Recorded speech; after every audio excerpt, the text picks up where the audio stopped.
last night, the triumphant return of the product herself. Because you is part of the problem. You're lying to the people, and you're supposed to be looked upon as a person we can count on.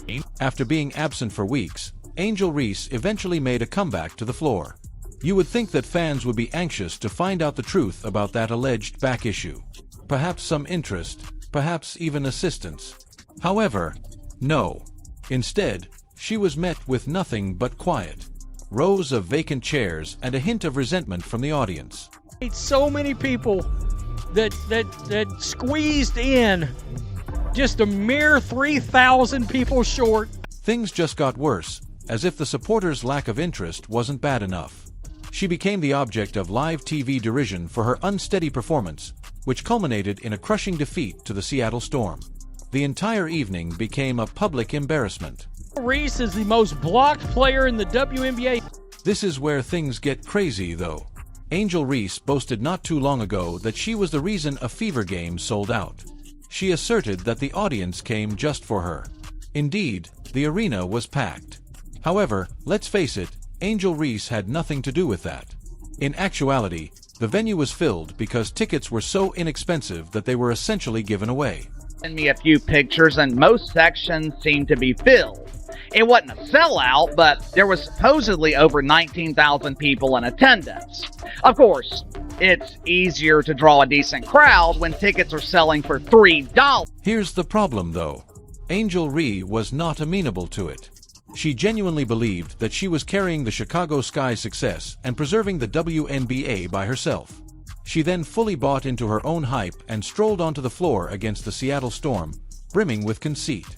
Remember that she had been out of commission for some time, claiming that it was due to a back problem.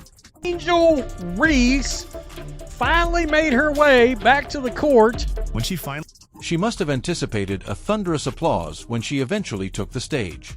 As if she were royalty, fans crowded in and cheered her on. However, the truth astounded her.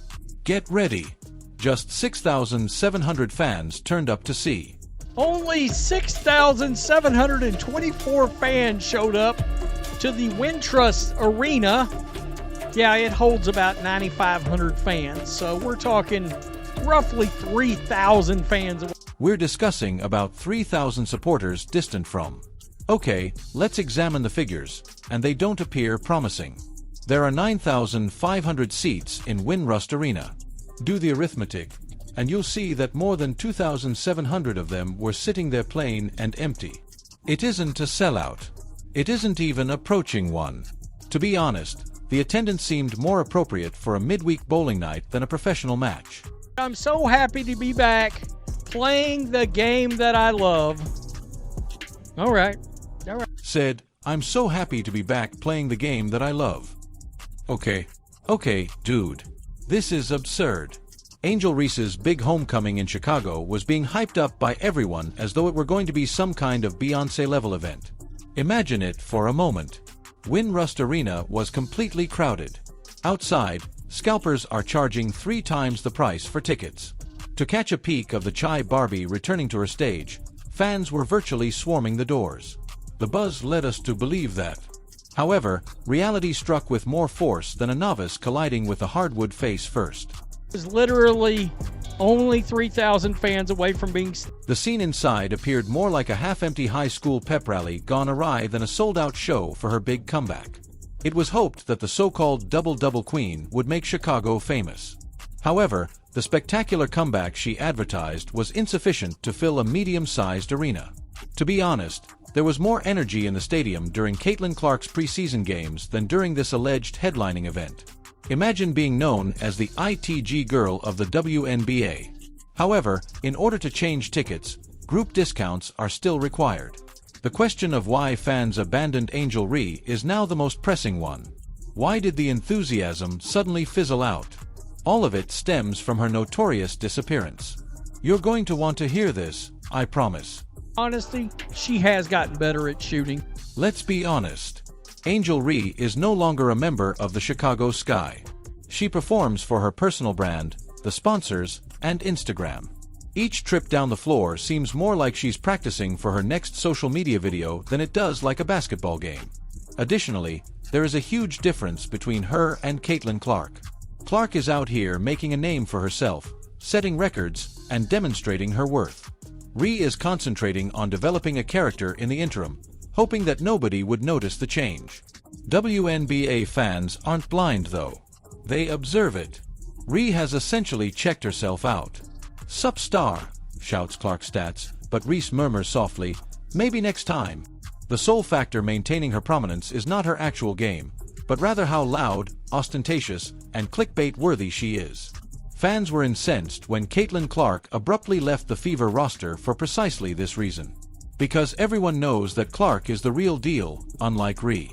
The whole world is wondering, where in the world is Batman? I'm joking. I want to know, are Chicago Sky fans, women's basketball, WNBA, Angel Reese fans? Fans immediately knew Caitlin Clark wasn't the kind to vanish out of thin air. As a result, everyone's attention was immediately drawn to the Indiana Fever, and suspicion began to grow. The press briefings were criticized by some as being nothing more than staged drivel. The official excuse followed. According to reports, Clark had an ailment that prevented her from playing in several games. Other than that, just the way our fans traveled, it was absolutely incredible. But this is where everything went haywire. The Fever's front office was exposed by fans, who saw them manipulating Clark's injury story like some badly written drama. Initially, they asserted that everything took place on August 7th. It seemed plausible until viewers went back and watched the game again, frame by frame. What did they observe? Caitlin was walking without any problems, swinging a fancy purse as if she were going to a fashion show rather than a hospital. The Fever, however, assumes that everyone would think she was mysteriously injured that same day. Please. It all sounds like a cover-up. Additionally, supporters are no longer only angry over the alleged injuries. They feel completely deceived, which is why they are upset. It looked like more footage has been released as to the Indiana Fever actually exposing Caitlin Clark is adored by her admirers, and they don't hide it. For the majority of them, she is the sole reason they purchase a ticket. The arena doesn't feel like a professional stage without her. It more closely resembles a partially deserted high school gym. Supporters therefore want her on the floor rather than confined to the sidelines due to fabricated politics or off-court turmoil. And for Angel Reese, this is the most hurt of all. Angel would change the story every time fans made it apparent they were attending for Clark, claiming that her own fan following was actually filling the seats. However, the harshness of reality is unimaginable. The moment while Reese was still playing, Clark sat out of the game, and the stands were essentially empty. Supporters had made their opinions known. They had stopped believing Angel's story. They had had enough of her disappearance and attitude. You're lying to the people, and you're supposed to be looked upon as a person we can count on for credibility and to keep it transparent with the fans. This is the reality. When things go wrong, Sprite. true leaders take charge. Caitlin Clark has often demonstrated that. Angel Reese is completely the opposite. She dodges responsibility as if she were a lawyer arguing her case. She acts as though everything is against her, rolls her eyes, and shrugs it off rather than taking responsibility. In some way, the Chicago Sky decided it would be wise to give her the franchise's keys. However, she ran it directly into the ground rather than pushing it forward. Supporters don't want a shotgunner. Their goal is to put her in control.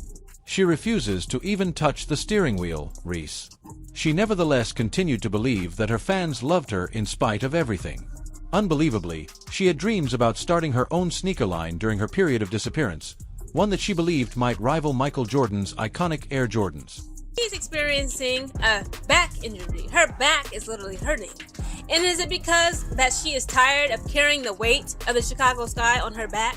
Rumor has it that Tiki Barbie is planning to release her own line of unique shoes, intending to produce the next big thing in culture, something comparable to Michael Jordan's iconic Air Jordans.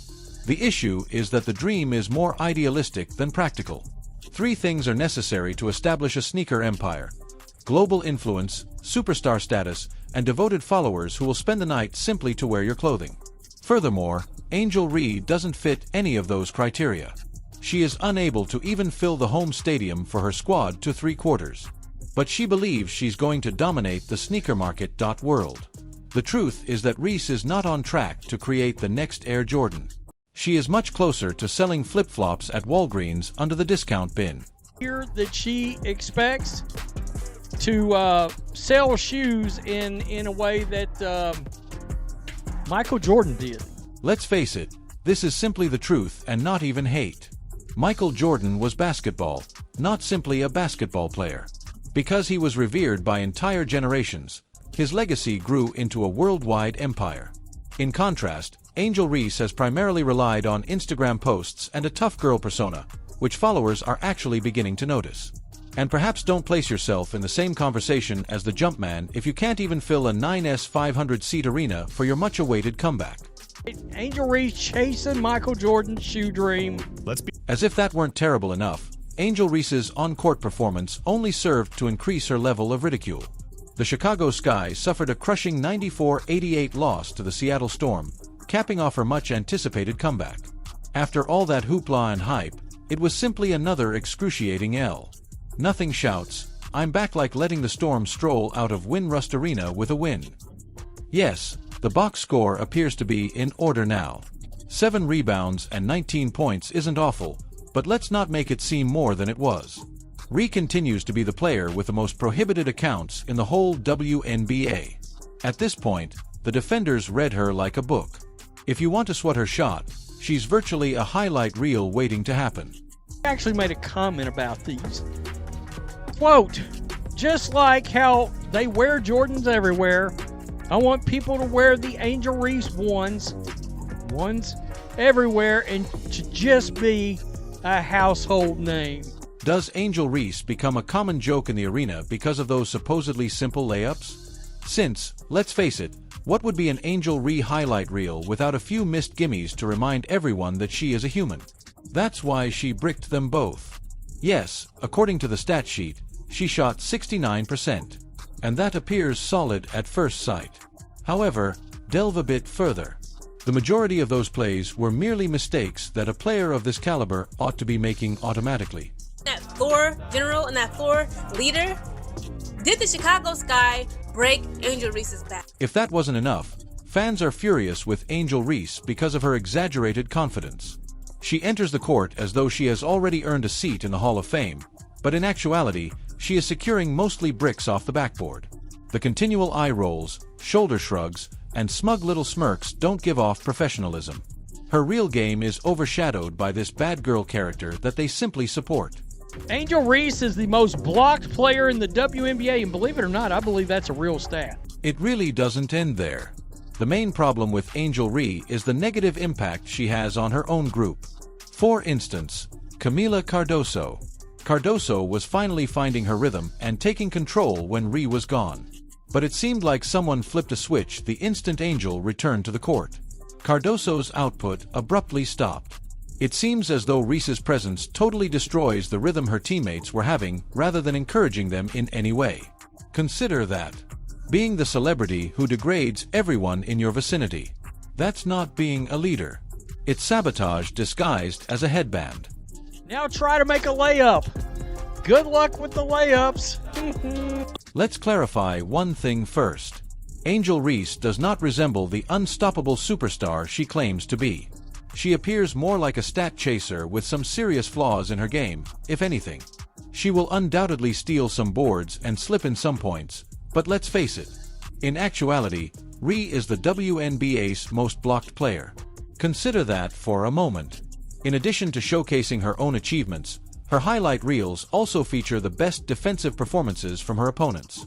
Fans were expecting Bayou Barbie, but what they got instead is more like Bricklayer Barbie, a self-promoted celebrity whose greatest achievement might be keeping her name in the news despite the fact that her performance consistently shows that she is not the genuine deal.